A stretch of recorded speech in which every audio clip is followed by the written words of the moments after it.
दोस्तों, आज मैं आप सभी के समक्ष कबीर दास के साखी के दोहे लेकर प्रस्तुत हुई हूँ। आइए हम देखते हैं। दीपक दिया तेल भरी, बाती दिया दई अघट, पूरा किया विषाहुड़ा, बहुरी नावै हट। अर्थात दीपक मतलब शरीर रूपी, दिया मतलब दीपक, तेल मतलब प्रेम रूपी तेल भरी, ज्ञान रूप बत्ती मतलब ज्ञान रूपी बत्ती, दय अघट, अघट मतलब अक्षय अर्थात कभी ना समाप्त होने वाली बत्ती।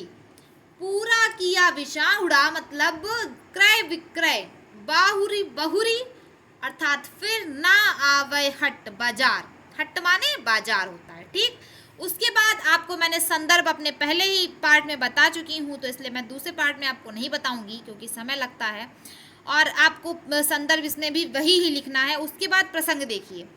शिष्य पर गुरु द्वारा प्रदत्त ज्ञान का प्रभाव दर्शाया गया है।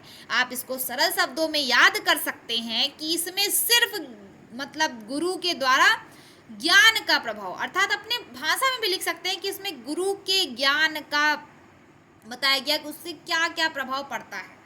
फिर उसकी व्याख्या देखते हैं। आइए इसकी हम। गुरु ने शिष्य के शरीर रूपी दीपक को ईश्वरीय प्रेम रूपी तेल से भर दिया और उसमें ज्ञान रूपी अक्षय अर्थात कभी ना समाप्त होने वाली बत्ती डाल दी है। जब मैं इसको पढ़ रही थी तो मुझे एक दिक्कत आई कि ये सेंटेंस तो है लेकिन समझ में नहीं आता। तो हम आइए इसको दिखाते हैं आपको एक डायग्राम के माध्यम से। देखिए, इसमें लिखा है कि गुरु ने शिष्य के शरीर रूपी दीपक को ईश्वरीय प्रेम रूपी तेल से भर दी, अर्थात जो दीपक है वो शिष्य का शरीर है। जो इसमें आपको दीपक दिख रहा है वो शिष्य का शरीर है और तेल जो है वो ईश्वर का प्रेम है। तेल जो है ईश्वर का प्रेम है। इसमें यही कहते हैं कबीरदास जी कि दीपक को ईश्वरीय प्रेम रूपी तेल से भर दिया और उसमें ज्ञान रूपी अक्षय अर्थात कभी ना समाप्त होने वाली बत्ती डाल दी है। अर्थात इसको कबीरदास ने मतलब शिष्य का शरीर माना है और इसमें जो तेल भरा हुआ है वो ईश्वरीय तेल मतलब ईश्वर का प्रेम है। उसमें कभी ना समाप्त होने वाली अक्षय बत्ती डाल दी है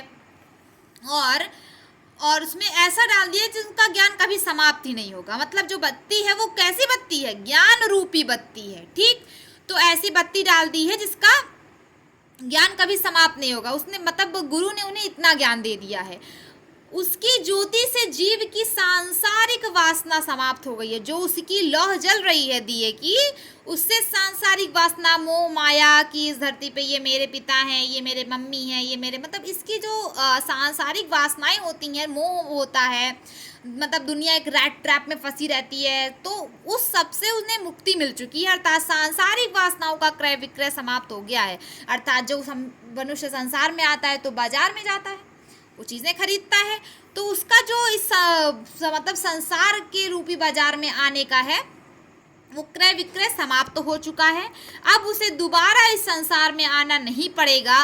परिणामतः जीव को आवागमन के चक्र से मुक्ति मिल गई है। मतलब आना जाना, मतलब संसार में आना, फिर उसमें इतनी कष्ट झेलना, मुश्किलें झेलना, उसको मतलब गुरु ने उन्हें इतना ज्ञान दे दिया है कि अब उन्हें इतना कष्ट झेलना ही नहीं पड़ेगा। अब उसे संसार रूपी बाजार में फिर नहीं आना पड़ेगा। मतलब जो उनका शिष्य है उन्होंने उसे इतना ज्ञान दिया कि अब उसे जीवन मरण के चक्र से मुक्ति मिल गई है। अब इसका काव्यगत सौंदर्य में आप लिखेंगे कि भाषा इसकी सधुक्कड़ी है, अलंकार इसमें है रूपक कातिशयोक्ति अलंकार है, रस इसमें है शांत है और शब्द शक्ति लक्षणा है, गुण प्रसाद है, छंद दोहा है। ठीक, आप इसको छंद दोहा है, ये बहुत है, मैंने पहले बताया था कि 2 लाइन का दोहा ही होता है, ये लिख सकते हैं। उसके बाद भाषा सधुक्कड़ी आपकी मतलब साधु वाली भाषा है तो उसमें सधुक्कड़ी। उसके बाद आपका रस शांत है, गुण प्रसाद 4 नंबर भी लिख देंगे तो आपको पेपर में एग्जामिनर नंबर दे देगा। अब देखते हैं हमारा दूसरा दोहा। बूढ़े थे परी उभरे, गुरु की लहरी चमंकी, भेरा देखा जर्जरा, उतरी पड़े फरंकी। देखिए, अब जब आप पढ़ने लगे इसको तो आपको खुद ही अर्थ धीरे धीरे समझ में आने लगता है कि इसमें दिया क्या है। तो बूढ़े थे पर उबरे, उबरे मतलब बच गए। गुरु की लहरी अर्थात कृपा रूपी तरंग चमकी मतलब चमक उठी। भेरा देखा जर्जरा, बेड़ा नाव का जो है जर्जरा मतलब जीर्ण शीर्ण पुराना जो हो जाता है उसे कहते हैं। उतरी पड़े फरंग की मतलब कूद कर वो उतर गए। तो आइए अब इसका हम देखते हैं संदर्भ प्रसंग व्याख्या। संदर्भ में भी आप वही पहला वाला संदर्भ जो कि मैंने पार्ट 1 में बताया है आप वही लिखेंगे। प्रसंग देखते हैं कि इसमें गुरु कृपा के प्रभाव का वर्णन किया गया है। मैं इसलिए छोटा लिखती हूँ, मैं भी दे सकती हूँ बड़ा बड़ा प्रसंग की इसमें ये तो इसका कोई मतलब नहीं होता है क्योंकि मैंने बहुत पढ़ा है इसको। तो इसमें आपको याद कितना रखना है उसमें इतना ही है कि गुरु कृपा के प्रभाव का वर्णन किया गया है। अब आइए हम देखते हैं इसकी व्याख्या कि हम तो भवसागर में डूब ही गए थे, इतने में ही गुरु के ज्ञान की लहर चमक उठी। कि हम तो उस भवसागर में डूब ही गए थे कि इतने में गुरु की ज्ञान की लहर की चमक जो है उठी। ज्ञान की उस शक्तिशाली लहर ने हमें उठाकर बाहर की ओर फेंक दिया। जब लहर आती है ठीक, तो जब कोई चीज़ वस्तु नीचे रहती है तो वो एक बार उठती है। तो उनकी ज्ञान की चमक इतनी ज़्यादा थी कि उन्होंने उस लहर ने हमें उठाकर बाहर की ओर फेंक दिया। कौन सी लहर का इसमें किसका? ज्ञान की उस लहर ने। ठीक, जैसा ही थोड़ा उभरे मतलब जैसे ही थोड़ा ऊपर आए, गुरु की कृपा से हमने देख लिया ये मतलब जैसे ऊपर आई लहर ठीक, तो हमने जैसे थोड़ा सा ऊपर आया तो हमने देखा लिया कि हमारा बेड़ा नाव अर्थात अत्यंत जर्जर है। ठीक, तो हमारा जो बेड़ा जिसपे हम सवारी कर रहे हैं वो अत्यंत ही जर्जरा है, अर्थात हम उससे उछल कर कूद पड़े। ठीक, मतलब हम उससे कूद पड़े क्योंकि हमने देख लिया कि हमारी जो नाव है वो खराब हो चुकी है, तो इसलिए हम उस पर कूद पड़े और अलग हो गए उस जर्जरे बेड़े से। मतलब जो उनका नाव का बेड़ा था उससे वो अलग हो गए।